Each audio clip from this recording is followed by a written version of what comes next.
Thank you. First of all, it's wonderful to have all of you here at Hebrew College.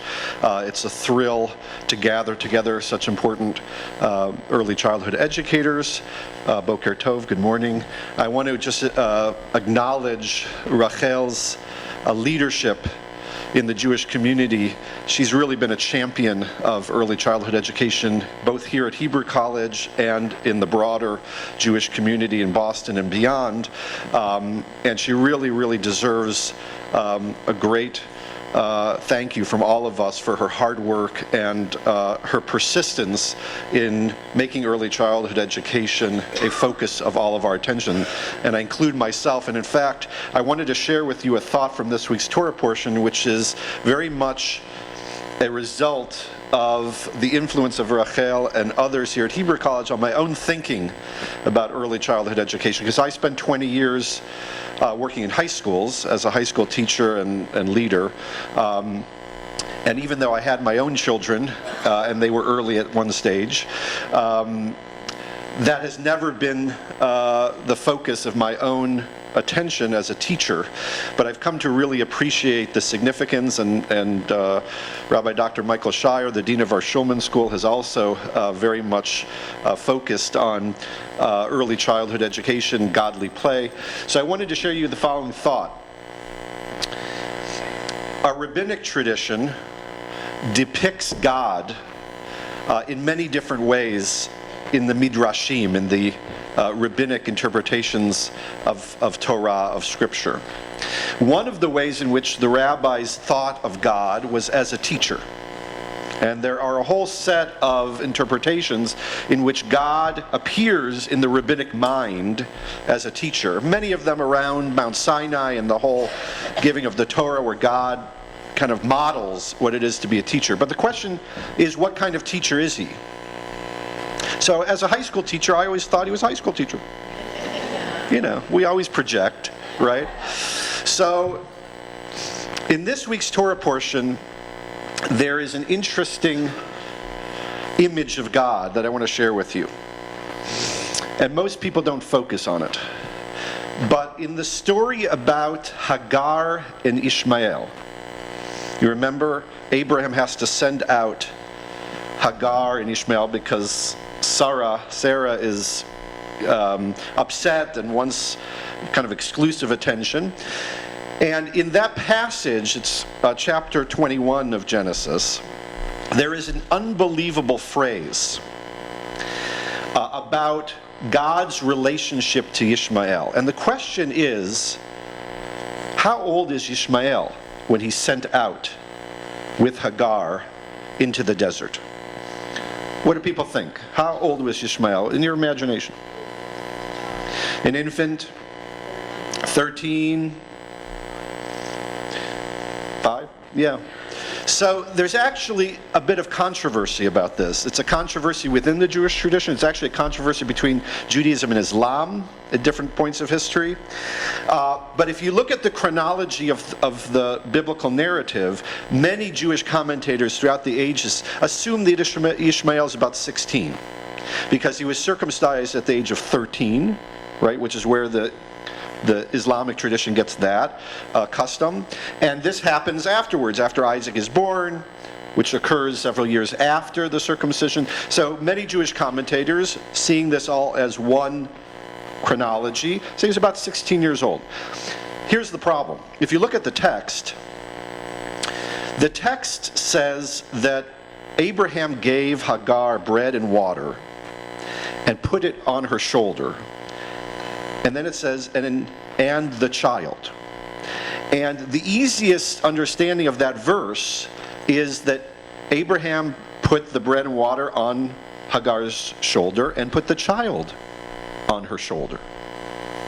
That's the way the verse flows. You know, you could read it, he put the bread and water on the shoulder and gave Hagar the child, sent out the child, and those are two separate things. But it doesn't seem that way. And in fact, if you look at artistic depictions of Hagar and Ishmael, there are many artists over the centuries that have depicted this sending forth of Hagar and Ishmael. Some of them have Ishmael as a 10-year-old, 13-year-old, 16-year-old. Some of them have Ishmael on Hagar's shoulder as a child, as a young child. So if you look at the Jewish Study Bible, which is something everybody should have, the Jewish Study Bible has a note about this and says, well, if you follow the chronology, he's about 16 years old. But if you use more modern biblical scholarship, which sees the Bible as a composite of different traditions, he's probably a toddler. And the reason why this text seems to be depicting Ishmael as a young child and the chronology sees him as about 16 is because these are two different traditions. This text that in this week's Torah portion has him as a child at this time, and the other text already has him as a teenager. But these are two different sources. These are two different traditions in the Bible. So here's the thing. Taking that more modern perspective, which I think is something we need to consider along with the more traditional ones, there is an unbelievable verse. The verse says that after God shows Hagar the well of water, she was desperate, thinking they both will die in the desert without enough water. God shows her a well, or her eyes open up and she sees a well. And then it says, Vayahi Elohim et Hayelet. God is, and this is the only time in the whole Torah that you have this kind of phrase. God was with the child, Vayigdal, and the child grew up. God was with the child. You don't have that anywhere else. It's usually there's a verb. God walks with, God did. This is just God is with the child. Elohim et Hayelet. So what I want to claim is that this depiction of God with the child and then the child growing up, if you take that perspective that the child is a young child, God is an early childhood educator. And you heard it from me. I've been converted. I used to think he was a high school teacher, right? That's the 16-year-old version of Ishmael. This version is he's an early childhood educator, or she's an early childhood educator. And I think it's important because I think what it shows is, first of all, it's about being with the child.